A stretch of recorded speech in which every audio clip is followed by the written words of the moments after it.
smacked? Now, here's Rob Carson. Hello and welcome to another edition of the Rob Carson Show. Glad to have you guys here. Wow, 2019 off and running. Government still shut down. And everybody panicked. Everybody panicked because the world is falling around us and nobody's getting any mail delivery. Well, actually, I just went and got the mail. And everything's pretty much okay. Yes, there are some government workers who might miss a paycheck or so. And it sucks. Don't get me wrong. But I remember the last time there was a government shutdown during the Obama administration. I was in Washington, D.C., when more guards were brought in to keep veterans away from the World War II Memorial, and the Vietnam Veterans Memorial than would have been there had it been opened. The last government shutdown was punitive. It was meant to show that we can't live without government in a very big way. It was also meant to give a big middle finger to American taxpayers.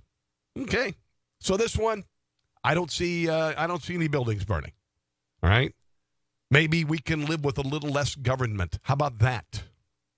To those federal workers who will miss a payday, I'm sorry. I'm sorry. To our president, I say, here. You're taking responsibility for it. The Democrats have always used the government shutdown as a tool, as a political tool, to be not only to disrupt, to essentially throw a tantrum in the candy aisle when mom says no.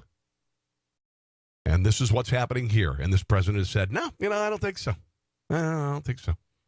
So this edition of the show is going to be a little bit briefer than the normal show. Today we're going to talk a little bit about how the country has changed since Donald Trump has taken office with regard to the economy and what the Democrats want to do now they're in power in the House, and they will overplay their hand. They always do. They always overplay their hand.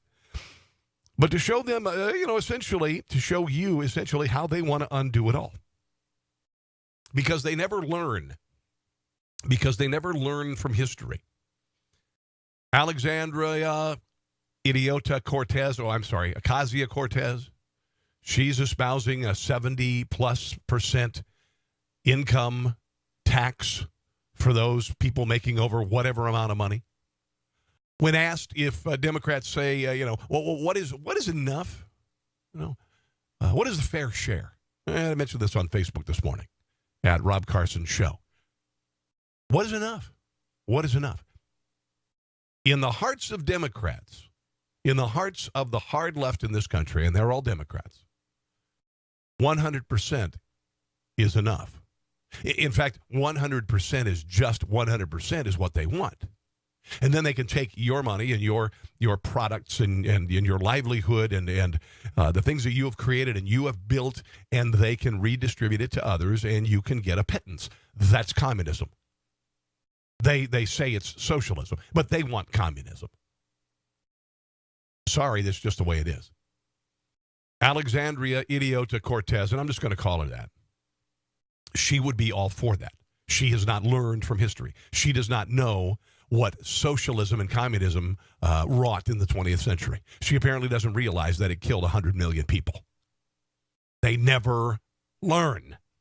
They never learn that lower taxes and less regulation means an economy that grows dramatically and people get employed.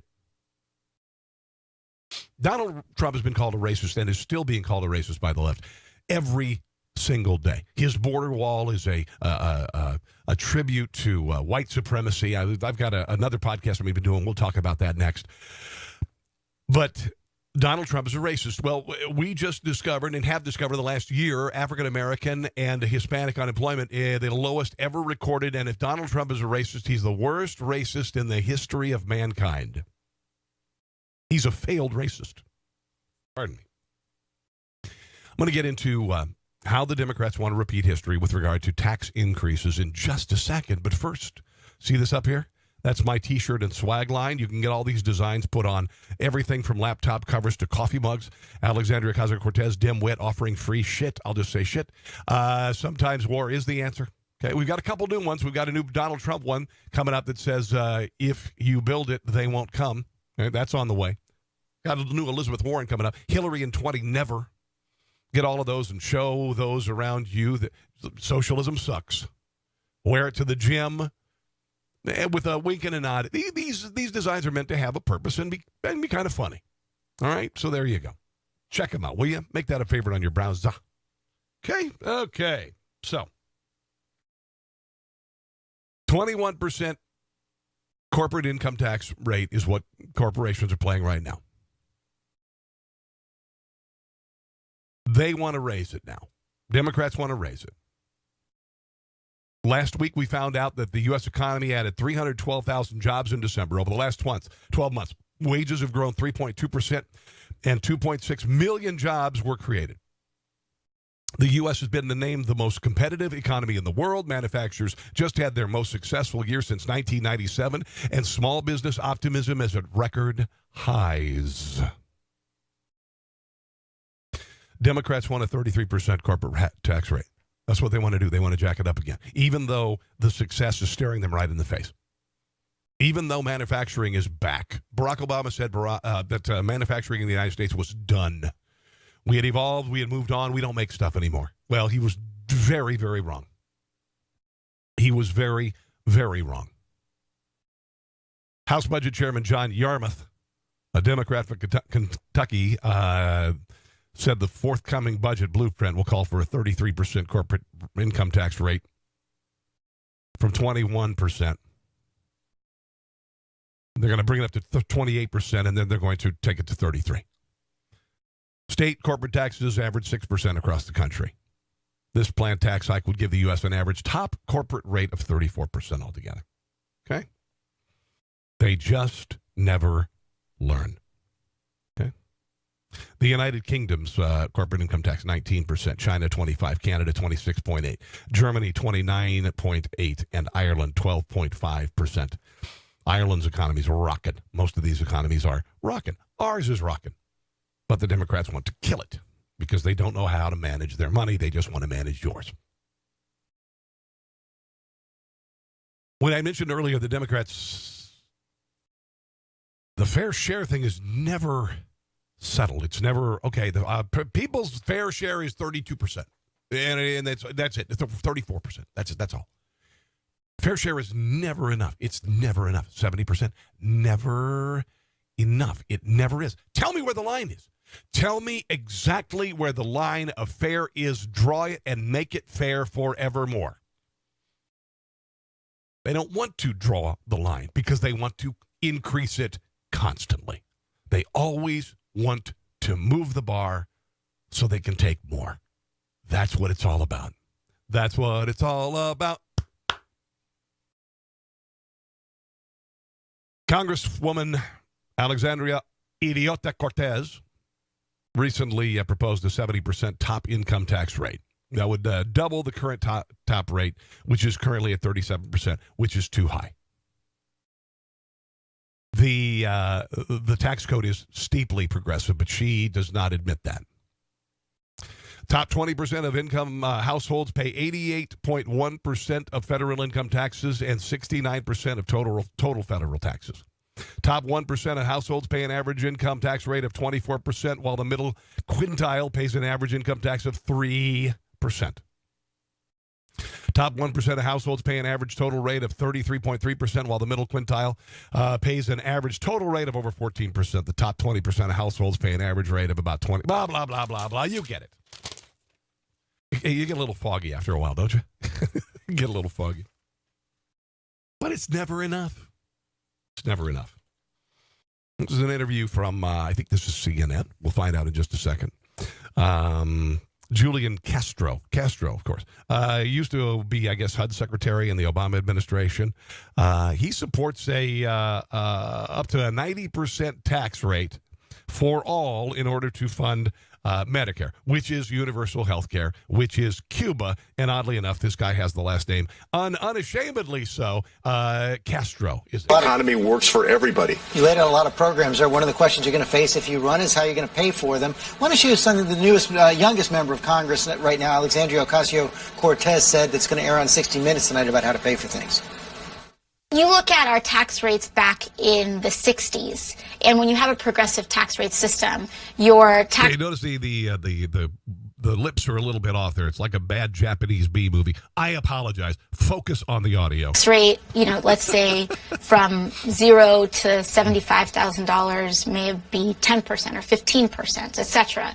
But once you get to like the tippy tops, once you get to the tippy tops, those rich people that we hate so much. On your $10 millionth dollar, sometimes you see tax rates as high as 60 or 70%. Can you support a tax increase like that once you hit $10 million, 60, 70%? Oh, I can support folks at the top paying their fair share. As you know, George. There's the fair share thing. Now, 90%, is that a fair share? That isn't even a fair share. There was a time in this country where the top marginal tax rate was over 90%. Even during Reagan's era in the 1980s. The government taking 90% of what you work for, of what you bust your ass for, of what you have trademarked and what you have copyrighted and what you have invested in and what you have built. The government should take 90% of it to redistribute it very poorly, by the way, to other people. It was around 50%. So do I support, in order to have something like Medicare for All, that we ask folks that are in the top 0.05% or 0.5%? They never say government-run health care. They never say socialized medicine. It's always Medicare for all. Or the top 1% to pay more, and also that we get more serious about making sure that corporations pay their fair share, and that we're smart. Okay. Here's the amazing thing, and then this will come as a shock and a surprise to Democrats. Corporations hire people. Government hires people, doesn't produce anything. Government provides some services, generally very inefficiently, by the way. Mostly very inefficiently. Usually substandard in a lot of ways. And then there are some departments, and there are some, vet hospitals that do a great job, But by and large, the IRS is a cluster F. Medicare and Medicaid are bankrupt. The Social Security is a joke, and it's going to go bankrupt. The military operates unbelievably inefficiently. All right? And that's just the way it is. But he wants to call it Medicare for all. Look at those eyes. What the hell? About understanding how, instead of folks having to pay sky-high premiums I'd much rather, I certainly wouldn't want to pay a sky-high premium. I'd rather give 90% of my income to the government. Companies that to give mediocre care. Seeking a profit to deliver health care, that we can have a better system where people can get good health care and have peace of mind. When there is no competition, the quality of care goes down, idiot. You should know this, but of course you're a Democrat and you never learn from history. Even if that means that we rearrange where those dollars go, I support that. We rearrange where the dollars go. That's pretty good. So instead of redistributing wealth, they're rearranging where those dollars go. And you know what? Just rearrange. Just here. I'm just going to move these around here a little bit here, a little bit here, and a little bit here, and so I just rearranged the dollars. During this campaign, sorry, I took 90% of yours. If I run, I'm going to be very upfront with the American people on how we would do that, because I think that they're owed that. But it is worth it. Yeah, it's worth it. Yeah, ask Cuba that. Is it worth it? Is it worth all that misery? Is it worth it? Well, not everybody in Cuba can read. But you got to be careful what you write. you got to be careful what you say. That's the only negative. What else? I want to do one more. I want to do one piece of video here real quick. And this is Alexandria Ocasio-Cortez talking about how she doesn't want to turn America into another Venezuela. She wants to turn us into another. But President Trump rarely missed a chance to suggest that all Democrats were socialists who'd lead the country to ruin. And they are. Venezuela. How does that sound? Not all Democrats. You like Venezuela? When people hear the word socialism, they think Soviet Union, Cuba, Venezuela. Is that what you have in mind? Of course not. Of course not. I don't even know how to spell those countries. I was tending bar a year ago. I'm an idiot. Well, we have in mind, and my policies most closely resemble what we see in the UK, in Norway, in Finland, in Sweden. How are you going to pay for How are you going to pay for it? Well, we won't get to that, actually. But in the UK, their health care sucks. Their dental care certainly sucks. Sweden is a boutique country. Okay, Sweden is a cute little boutique country. That's all it is. They don't make really anything much. I guess they make Swiss Army knives and Swiss watches. Pretty much it. Don't really have much of a standing military. It is a very tiny little country filled with very, I don't know what the Swiss look tall, and they drink hot chocolate all the time. Anyway, but these are cute little boutique countries that don't have don't produce much of anything. They are not the economic powerhouse that the United States is. They never have been. They never will be. They sit out wars, and that's fine. You can sit out wars if you want to. You don't have to spend a lot of money when you sit out wars, and you just this little independent little country over here where everybody lives in gingerbread houses. Nothing like the United States. They have tried socialized medicine in countries like the Soviet Union. They have tried it in North Korea. They have tried it in all communist countries, and it always is a miserable failure, and people end up dying. Now, little Switzerland, you can do whatever you want in little Switzerland. The UK, their healthcare system sucks. It just sucks, and it always has. But we are not Sweden, okay? We are not Switzerland. What's the difference between those two, the Swiss and the Swedes? Are they? I don't never really understand. One of them has something to do with a dike and windmills. But anyway, and one of them has something to do with cocoa and watches. I should do some more research on that. Oh, and then there's Holland. Holland is the Dutch. So Dutch, Swedes, Swiss. Swiss make cheese. Okay. It won't work here. All right? Idiota. It just won't work. Yes, the Democrats are still up to their old shenanigans. They have control of 1/3 of the federal government, okay? We have well, not even that, because there's the legislative, the judicial, and the executive, and I guess it'd be a 4th because they have 1 house of Congress. So anyway. But they always overreach. They always overreach, and unfortunately, they never learn from history, and that's a kind of a sad commentary. That said, I want to thank you for watching. If you get a chance to follow me on Facebook, please do. At Rob Carson Show, on Twitter at Rob Carson. Shop right here. tpublic.com/users/conservatees. Also, if you get a chance to, join Spreely.com, Spreely.com, Spreely.com. That is an alternative to the current left of center social media, Facebook and Twitter. No shadow banning, no bull crap. If you are an idiot and threaten people, yeah, you'll be booted, but you won't be booted for your political ideology, okay? In the meantime, God bless you guys. See you very soon, and stay tuned for my next episode, okay? Bye.